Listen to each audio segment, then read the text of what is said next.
Assalamualaikum warahmatullahi wabarakatuh. Kembali lagi dengan IMKJ Podcast. Dengan kali ini bintang tamu kita tidak kalah dengan bintang tamu lainnya di episode berikutnya. Seperti episode kemarin kita di yang pertama dengan mahasiswa dari Jambi juga, dia memiliki prestasi di duta genre. Di episode kedua ada juga kakak-kakak dan abang kita dari mahasiswa tingkat akhir yang sehabis melaksanakan KKN. Dan di episode 3 ini kita kedatangan seorang bintang tamu yang telah sekali lagi membanggakan nama Jambi di kancah nasional dengan prestasinya PKM dengan program kreativitas mahasiswa yang lulus sampai ke pendanaan nasional. Mari kita sambut, ini dia Dewa. Ini dia. Boleh diperkenalkan dulu Dewa namanya. Ya Bang Cece, makasih. Baik, perkenalkan nama aku Aulia Chandra. Asal aku dari Tebo. Sekarang berkuliah di Universitas Andalas, jurusan Teknik Mesin, Fakultas Teknik. Mungkin sekian Bang perkenalan. Itulah perkenalan dari Dewa. Dipanggilnya Dewa karena teman-teman banyak memanggil Dewa ya. Coba bisa nggak di ini dulu Dewa apa? Dijelasin dulu kenapa dari Aulia Chandra bisa berubah ke Dewa. Oh, itu nama panggilan dari kecil sih Bang. Waktu kecil sering dipanggil Dewa, jadi sampai sekarang pun masih melekat panggilan Dewa tuh Bang sampai sekarang. Oh iya, jadi abang kenalnya kan Dewa gitu, nama aslinya Aulia Chandra gitu kan. Oke. Dari Tebo tadi ya. Nah, mungkin teman-teman yang dari Tebo tahu dari Aulia Chandra, Dewa telah membanggakan nama Tebo juga tanpa kita sadari, membawa ke kancah nasional.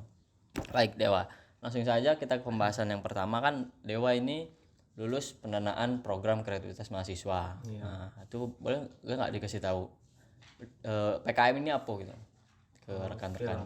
Buat kawan-kawan yang belum tahu, PKM itu adalah program kreativitas mahasiswa yang diluncurkan oleh Ditjen Diktiristek di bawah pengelolaan Kemdikbudristek. Tujuannya untuk mewadahi dan mewujudkan ide kreatif serta inovatif dari mahasiswa di seluruh Indonesia. Oh gitu ya.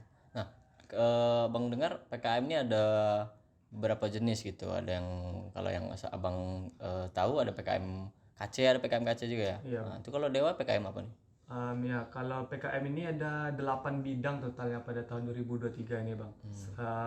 Yang aku ingat tuh ada PKM PI yang aku jalani sendiri, yaitu PKM penerapan iptek. Itu nanti kegiatannya itu memberikan teknologi kepada suatu pengusaha yang nanti membantu usahanya itu meningkat gitu Bang. Jadi memberikan teknologi kepada pengusaha.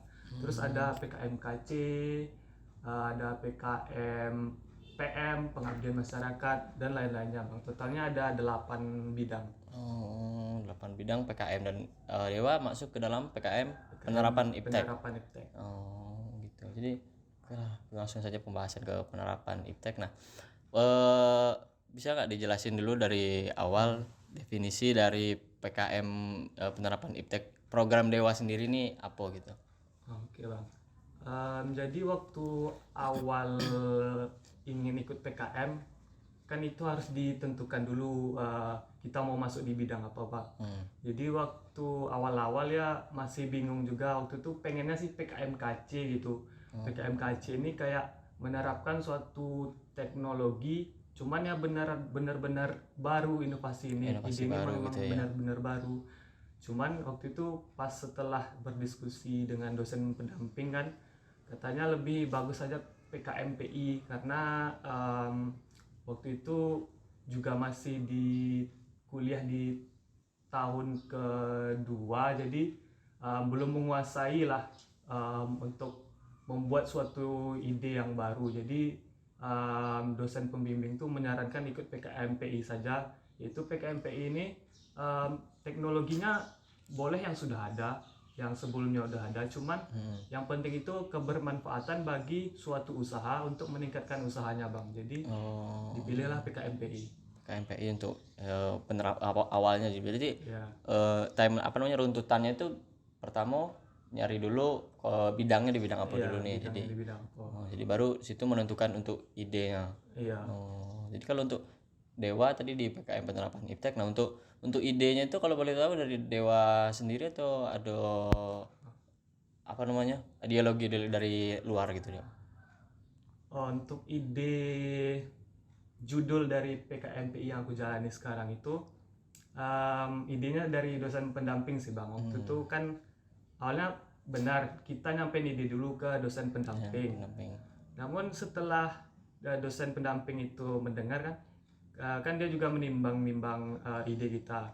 Jadi setelah waktu itu ide aku itu tentang gimana caranya kita supaya bisa misalnya lagi berkebun atau bertani gitu bang. Jadi supaya bisa melihat struktur pH tanah sama pokoknya intinya biar supaya tanaman ini benar-benar bagus lah intinya bang. Jadi ada suatu teknologi yang memastikan tanaman ini benar-benar bagus dari suatu teknologi. Kan biasanya kayak petani sama perkebunan lain tuh biasanya kan pakai ya tengok dari fisik tumbuhannya. Jadi pengennya awal ide itu ada suatu teknologi yang bisa memastikan secara pasti tanaman ini beneran bagus apa enggak. Terus setelah menyampaikan ide itu dosen pendamping aku nih kayak ngasih ide lain, gimana kalau kan ide yang tadi tuh kayak belum jelas gitu konsepnya kemana gitu bang. Terus dikasihlah saran gimana kalau kalian buat saja kayak teknologi yang bisa menyortir manggis. Itu ide pertama dari dosen pendamping. Terus yang kedua sama kayak membantu usaha penambakan udang bang. Penambakan udang. Iya. Terus dikasih lah waktu kalian mau pilih yang ide yang pertama dari bapak atau yang kedua. Terus setelah berdiskusi dengan kelompok akhirnya dipilihlah ide yang pertama tadi, yaitu menciptakan sebuah teknologi untuk menyortir manggis. Menyortir manggis yang mana masak dan mana yang belum masak berarti. Nah kalau itu tadi kan ide awalnya dari dosen pembimbing dan Dewa juga sudah mengusulkan kayak mana kalau proposalnya tentang pH tanah tadi untuk mengetahui tanamannya bagus atau tidak. Ternyata ditolak oleh bukan ditolak sih jatuhnya, kayak ngasih opsi lain gitu kan dosen pendampingnya juga. Nah jadi setelah dipilih ide untuk penyortiran buah manggis tadi, ada enggak kendala dari Dewa atau dari tim, kayak soalnya kan idenya kan enggak dari dalam gitu kan, idenya dari dosen pendamping yang memberi opsi gitu. Ada enggak kendala dari rekan tim? Kendala sih waktu pas ditolak ide itu terus dikasih ide baru ya, kan kita ngasih ide itu kan juga cari referensi sebelumnya bang. Jadi setelah dikasih ide lagi yang baru, kita nyari lagi referensi tentang penyortiran manggis, cari-cari dulu bahan jurnalnya. Itu sih bang, tapi agak terlalu sulit lah untuk nyari referensi yang begitu, kan sudah banyak ada di Google. Terus akhirnya dapat referensi yang sesuai dengan penyortiran manggis. Ada referensi yang pernah membuat teknologi yang bisa menyortir manggis, terus kami contoh jurnalnya, terus kami modifikasi sedikit-sedikit di bagian kerangkanya bang, menyesuaikan kerangka gitu. proposalnya. Jadi PKMPI ini kayak amati, tiru, modifikasi gitu bang. Berarti yang sudah ada pun ada apa gitu kan. Jadi ya itu kendalanya karena ide baru, jadi perlu penyesuaian lagi gitu kan. Nah, jadi kalau setelah misal sudah penyelesaian, sudah nyari jurnalnya, sudah sedikit paham lah. Nah itu bisa dijelasin nggak dari awal pembuatan proyeknya nih apa sampai ke lulus di tingkat UNANME dulu. Ini kan sampai tingkat nasional kan, apa Dewa dan tim kayak apa baik dari awalnya tuh kan nyusun ngajuin ide ke dosen pendamping, terus pendamping ngasih ide baru penyesuaian oleh dewa. Timeline itu sampai lolos di tahunan. Sampai lolos di tahunan baru kita bahas yang nasionalnya. Oke Bang, timeline kegiatan ini waktu itu dimulai di bulan 1 Bang, pas penyampaian ide di bulan 1. Di tahun ini juga? Iya, di tahun ini. Terus disuruh lah buat proposal gitu. Buat proposal, terus direvisi oleh fakultas nantinya. Kalau proposalnya udah jadi, itu juga ada deadline-nya Bang. Kalau tidak salah deadline-nya ya bulan 2 atau bulan 3 Bang. Jadi sebulan buat proposal untuk dikirim ke fakultas. Nanti fakultas itu ngerevisi proposal yang kita buat. Itu ngirimnya ke fakultas ketua timnya Bang. Jadi karena aku di sini juga sebagai ketua, jadi aku kirim ke berkas proposal itu ke fakultas teknik. Terus udah direvisi Bang. Setelah sebulan buat proposal direvisi, terus nanti dikasih lah revisian mana yang salah, mana yang kurang gitu kan, kayak di highlight gitu warna kuning. Jadi sudah dikirimkan ke fakultas, dikembalikan ke dewa untuk ini hasil revisi lagi. Terus sudah dikasih revisiannya ke aku lagi, barulah aku revisi lagi untuk dikumpul ke Universitas Andalas. Nah waktu udah selesai direvisi Bang, dikumpullah ke UNAN. Dari semua yang ngumpul proposal ke UNAN itu ada, kalau nggak salah ya 500-an tim kalau nggak salah yang ngumpul ke Universitas Andalas dari semua fakultas. Nah jadi setelah ngumpul di UNAN, nah itu bakalan diseleksi dari 500 itu. Dipilih berapa persennya tuh dari 500 itu, atau ada maksimal pemilihan kayak 100 dari 500 atau berapa gitu? Oke Bang, itu nggak ada sih Bang, pokoknya yang mana yang bagus ya itu yang lolos gitu. Yang lolos, berarti nggak ada maksimal atau minimal berapa persen yang lolos gitu ya. Terus setelah dikumpul, seminggu kemudiannya keluarlah hasil lolos apa enggaknya di tahap UNAN Bang. Dan alhamdulillahnya lolos Bang di tahap UNAN. Alhamdulillah. Nah setelah lolos itu sudah ada pendanaan dari Universitas Andalas atau belum? Nah kan timelinenya itu kan dari fakultas direvisi terus baru ke UNAN. Nah setelah di ke UNAN nih memang dianjurkan untuk dimasukkan lagi ke seleksi nasional atau tetap di UNAN pun dapo gitu? Oke Bang, untuk pendanaan ini nanti pas udah lolos di tahap UNAN itu bakalan dikasih pendanaan sebesar 1 juta bagi mahasiswa yang udah lolos di tahap seleksi UNAN. Cuman bagi yang gak lolos pun nanti ada kayak pendanaan juga dari fakultasnya masing-masing Bang. Misalnya kayak dari fakultas teknik itu walaupun nggak lolos dari UNAN nanti dikasih kayak award bagi mahasiswa yang udah capek-capek buat proposal, itu pendanaannya 500.000 walaupun nggak lolos di tahap Universitas Andalas. Berarti masih ada apresiasi awardnya dari fakultasnya walaupun udah lolos di UNAN. Oke. Nah setelah lolos di UNAN itu kemana lagi nih kita mau mau masukkan lagi ke tingkat nasionalnya? Lewat mana gitu cara? Setelah lolos dari UNAN ini kan ada perevisian lagi tuh Bang. Timelinenya sama berarti dari fakultas direvisi, dari UNAN juga pun ada revisi lagi. Gitu. Setelah lolos dinyatakan lolos, nanti dikirim lagi file revisiannya mana aja yang kurang. Terus direvisi lagi, dikumpullah ke web Simbel Mawa, yaitu web di mana PKM ini dilaksanakan Bang. Itu yang penyelaksananya yaitu Simbel Mawa. Dikirimlah ke web Simbel Mawa pada bulan 3 atau 4 gitu Bang. Dikirimlah ke itu. Baru nanti pihak dari nasional menyeleksi lagi dari situ. Ya. Itu penyeleksiannya juga lumayan lama Bang. Kami ngumpul bulan 3 atau bulan 4.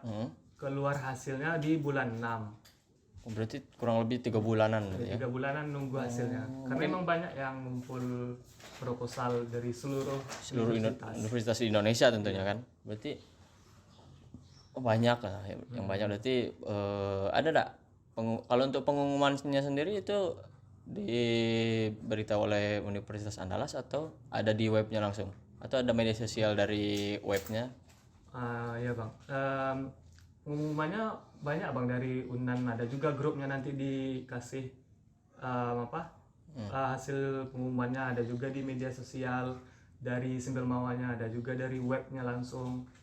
Jadi bisa tengok dimanapun di medsos, bisa dari grup PKM Unan pun juga ada gitu bang. Dari grup PKM Unan pun Iya. ada hasil yang dikasih tahu kalau sudah lolos dari nasional. Iya. Nah, kalau sudah lolos sudah dari Unan, jadi fakultas dari Unan terus nasional.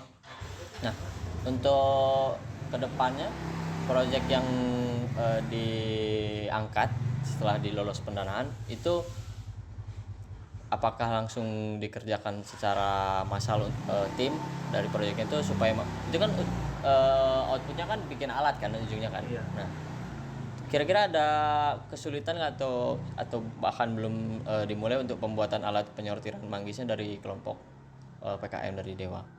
Oke bang.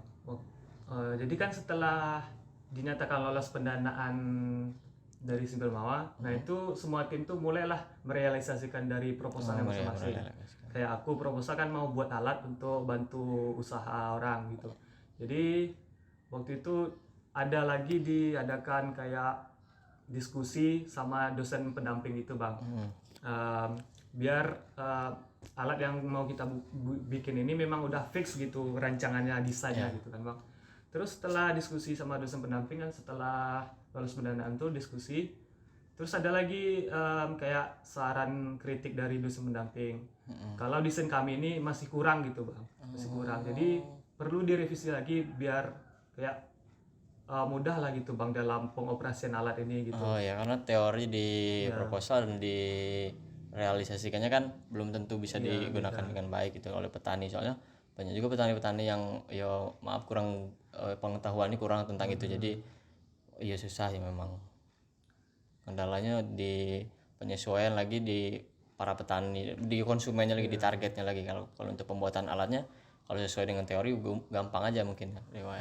Kendalanya di situ sih bang, harus nge-revisi desain.